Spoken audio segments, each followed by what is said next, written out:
Well, I hoped never to see you again. What's up, dog? We're back.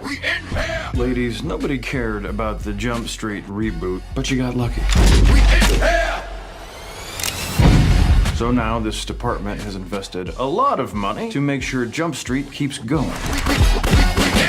Hey guys, Lucas here again for another movie review. Today we are talking about the highly anticipated sequel to 21 Jump Street, 22 Jump Street, starring Jonah Hill and Channing Tatum, as well as the returning directors Phil Lord and Chris Miller. Back in 2012, when the first 21 Jump Street came out, it was a huge surprise, I think, to almost everybody that saw it, because we thought it was going to be terrible because it was based on a property that no one gave a crap about, and we just thought it was going to be a stupid reboot, cash-in, but it turns out we got a movie that was very funny, very self-aware, and boasted this fantastic chemistry between Channing Tatum and Jonah Hill. That movie ended with the promise of a sequel, and now that the sequel is here, many were wondering if they could capture the magic that the first film did. If you thought the original film was self-aware, this is probably the most self-aware meta film you'll probably see in your lifetime, because this film makes fun of itself completely, makes fun of sequels, bigger budgets, action cliches, everything in the book. This movie rips and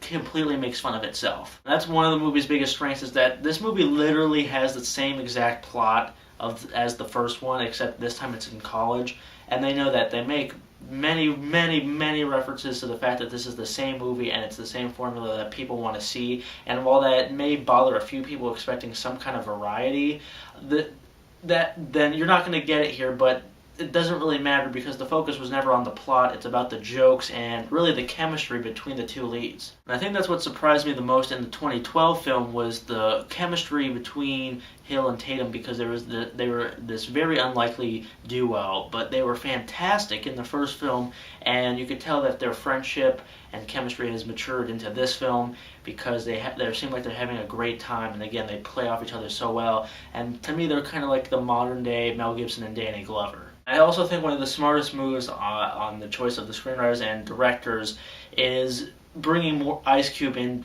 for a bigger role. He steals every scene he's in, just like the first one, and he's utterly hilarious. The movie is not flawless, however. While this is a sequel that knows it's probably not going to be as good and it's the exact same thing, just because now no one expected the first one to be good, and now that one was great and everyone was looking forward to this, it does have the burden of having high expectations, where the first one had none. So it's not quite as funny as the first film, in my opinion, but it's still very good. And overall, I do think I like the first 21 Jump Street better, especially because I rewatched it recently a few weeks ago and it still holds up, and I think it just was such a fun surprise. But overall, this is still a really good sequel. Even though I didn't laugh quite as hard as I did in the first movie, I still think this is one of the better comedy sequels you'll see this year, and probably any comedy sequel that's come out in the last couple years. So if you're a fan of the original, definitely check it out. You'll laugh a lot, and just a really solid sequel that knows what it is. So I'm going to give 22 Jump Street 4 stars out of 5. That's my review of 22 Jump Street. I want to hear your guys' thoughts on it. Did you like it more or less or about the same as the original? And if you like this review, you could subscribe for more, and I'll see you guys later. I need you to be on your toes. I need you to improvise. Just follow my lead, okay? Yo, Sleepy, what's up, homie? Everyone's saying about yo, Sleepy, he like the Mexican Wolverine. Why you not talking? My name is Jeff. It's Jefe, man.